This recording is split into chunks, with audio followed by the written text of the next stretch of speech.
మీరు మ్యారేజ్ తర్వాత ఏ ప్లేసెస్ తిరిగారమ్మా? అంటే మీరు సార్ జాబ్ రీత్యా మారేవారు కదా?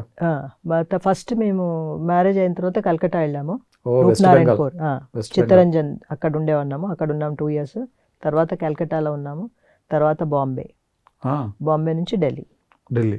ఇంకా ఢిల్లీ వచ్చిన తర్వాత ఇంకా ఇక్కడే ఢిల్లీలో కూడా రెండు సార్లు బాంబే ఢిల్లీ తిరిగాము అట్లా. ఓకే. అప్పుడు సార్ ఏం చేసేవారమ్మా? తను ఫస్ట్ గవర్నమెంట్ కంపెనీలో చేసేవాళ్ళు, హిందుస్థాన్ కేబుల్స్ అని. ఓకే. తర్వాత ఆయన స్టెర్లైట్ లో షిఫ్ట్ అయ్యారు. ఓకే. బాంబే. ఓకే. స్టెర్లైట్ లోనే 10-12 ఏళ్ళు చేశారు. చేసిన తర్వాత ఢిల్లీ వచ్చిన తర్వాత డిఫరెంట్ కంపెనీస్, బోయింగ్ లో చేశాడు, శారదా యూనివర్సిటీలో. తర్వాత ధ్యానంలోకి వచ్చిన తర్వాత తను షిఫ్ట్ అయ్యాడు, యూనివర్సిటీలో జాయిన్ అయ్యాడు.